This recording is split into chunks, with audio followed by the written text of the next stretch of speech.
Oliver Twist, by Charles Dickens. Chapter 6. Oliver, being goaded by the taunts of Noah, rouses into action, and rather astonishes him. The month's trial over, Oliver was formally apprenticed. It was a nice, sickly season, just at this time. In commercial phrase, coffins were looking up; and, in the course of a few weeks, Oliver acquired a great deal of experience. The success of Mr. Sowerberry's ingenious speculation exceeded even his most sanguine hopes. The oldest inhabitants recollect no period at which measles had been so prevalent, or so fatal to infant existence; and many were the mournful processions which little Oliver headed, in a hat-band reaching down to his knees, to the indescribable admiration and emotion of all the mothers in the town. As Oliver accompanied his master in most of his adult expeditions too, in order that he might acquire that equanimity of demeanour, and full command of nerve, which was essential to a finished undertaker, he had many opportunities of observing the beautiful resignation and fortitude with which some strong-minded people bear their trials and losses. For instance, when Sowerberry had an order for the burial of some rich old lady or gentleman, who was surrounded by a great number of nephews and nieces, who had been perfectly inconsolable during the previous illness, and whose grief had been wholly irrepressible even on the most public occasions, they would be as happy among themselves as need be, quite cheerful and contented, conversing together with as much freedom and gaiety as if nothing whatever had happened to disturb them. Husbands, too, bore the loss of their wives with the most heroic calmness. Wives, again, put on weeds for their husbands, as if, so far from grieving in the garb of sorrow, they had made up their minds to render it as becoming and attractive as possible. It was observable, too, that ladies and gentlemen who were in passions of anguish during the ceremony of interment recovered almost as soon as they reached home, and became quite composed before the tea-drinking was over. All this was very pleasant and improving to see, and Oliver beheld it with great admiration. That Oliver Twist was moved to resignation by the example of these good people, I cannot, although I am his biographer, undertake to affirm with any degree of confidence, but I can most distinctly say that for many months he continued meekly to submit to the domination and ill-treatment of Noah Claypole, who used him far worse than before, now that his jealousy was roused by seeing the new boy promoted to the black stick and hat-band, while he, the old one, remained stationary in the muffin-cap and leathers. Charlotte treated him ill, because Noah did; and Mrs. Sowerberry was his decided enemy, because Mr. Sowerberry was disposed to be his friend. So, between these three on one side, and a glut of funerals on the other, Oliver was not altogether as comfortable as the hungry pig was, when he was shut up by mistake in the grain department of a brewery. And now I come to a very important passage in Oliver's history, for I have to record an act, slight and unimportant perhaps in appearance, but which indirectly produced a material change in all his future prospects and proceedings. One day, Oliver and Noah had descended into the kitchen at the usual dinner hour, to banquet upon a small joint of mutton, 1.5 pounds of the worst end of the neck. When Charlotte, being called out of the way, there ensued a brief interval of time which Noah Claypole, being hungry and vicious, considered he could not possibly devote to a worthier purpose than aggravating and tantalizing young Oliver Twist. Intent upon this innocent amusement, Noah put his feet on the tablecloth, and pulled Oliver's hair, and twitched his ears, and expressed his opinion that he was a sneak, and furthermore announced his intention of coming to see him hanged, whenever that desirable event should take place, and entered upon various topics of petty annoyance, like a malicious and ill-conditioned charity-boy as he was. But, making Oliver cry, Noah attempted to be more facetious still, and in his attempt did what many sometimes do to this day when they want to be funny. He got rather personal. "Work'us," said Noah, "how's your mother?" "She's dead," replied Oliver. "Don't you say anything about her to me." Oliver's colour rose as he said this.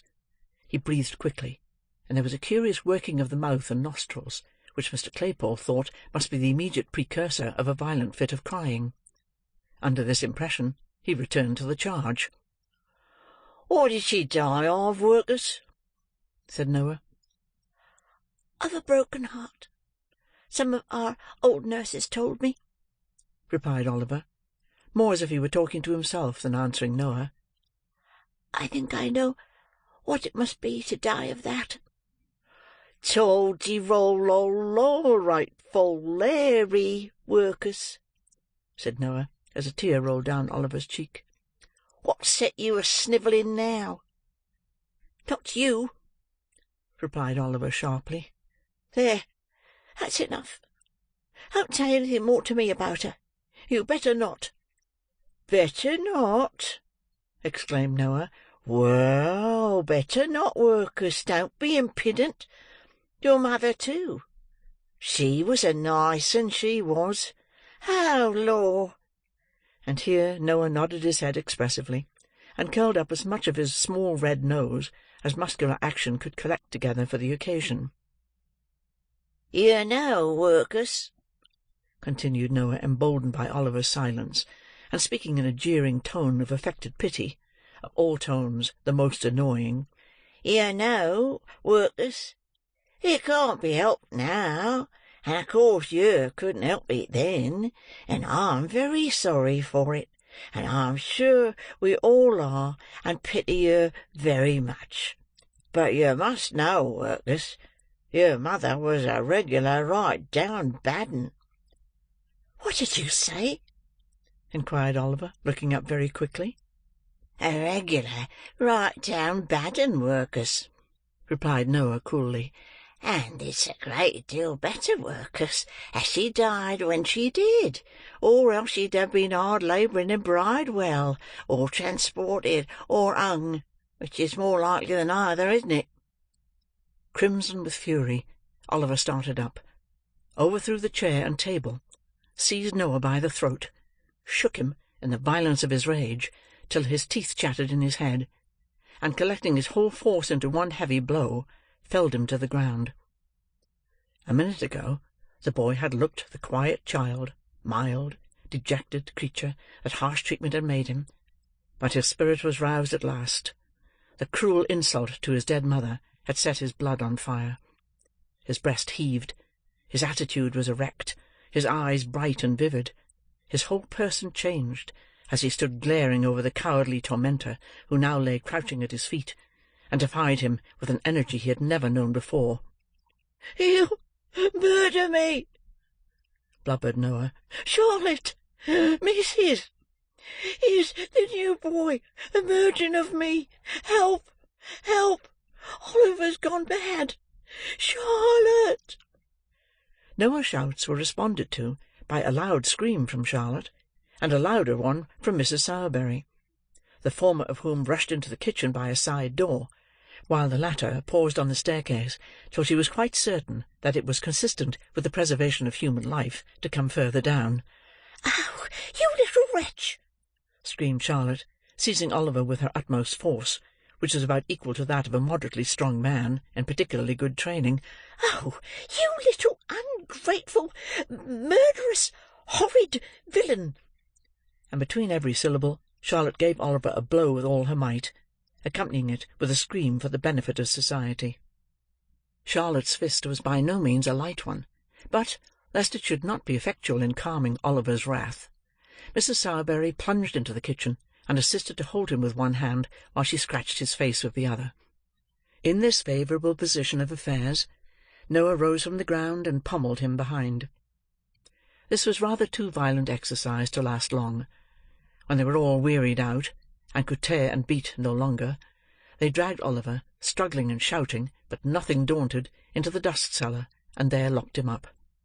This being done, Mrs. Sowerberry sunk into a chair, and burst into tears. "Bless her, she's going off," said Charlotte. "A glass of water, Noah, dear. Make haste." "Oh, Charlotte!" said Mrs. Sowerberry, speaking as well as she could, through a deficiency of breath, and a sufficiency of cold water, which Noah had poured over her head and shoulders. "Oh, Charlotte, what a mercy we have not all been murdered in our beds!" "Ah, mercy indeed, ma'am," was the reply. "I only hope this will teach master not to have any more of these dreadful creatures that are born to be murderers and robbers from their very cradle. Oh, poor Noah! He was all but killed, ma'am, when I came in. Poor fellow!" said Mrs. Sowerberry, looking piteously on the charity boy. Noah, whose top waistcoat button might have been somewhere on a level with the crown of Oliver's head, rubbed his eyes with the inside of his wrists while this commiseration was bestowed upon him, and performed some affecting tears and sniffs. "What's to be done?" exclaimed Mrs. Sowerberry. "Your master's not at home. There's not a man in the house, and he'll kick that door down in 10 minutes. Oliver's vigorous plunges against the bit of timber in question rendered this occurrence highly probable. "Dear, dear, I don't know, ma'am," said Charlotte, "unless we send for the police officers." "Or the milingtary," suggested Mr. Claypole. "No, no," said Mrs. Sowerberry, bethinking herself of Oliver's old friend. "Run to Mr. Bumble, Noah, and tell him to come here directly. Not to lose a minute. Never mind your cap. Make haste. You can hold a knife to that black eye as you run along. It will keep the swelling down." Noah stopped to make no reply, but started off at his fullest speed, and very much it astonished the people who were out walking to see a charity boy tearing through the streets pell-mell, with no cap on his head and a clasp-knife at his eye. Chapter 6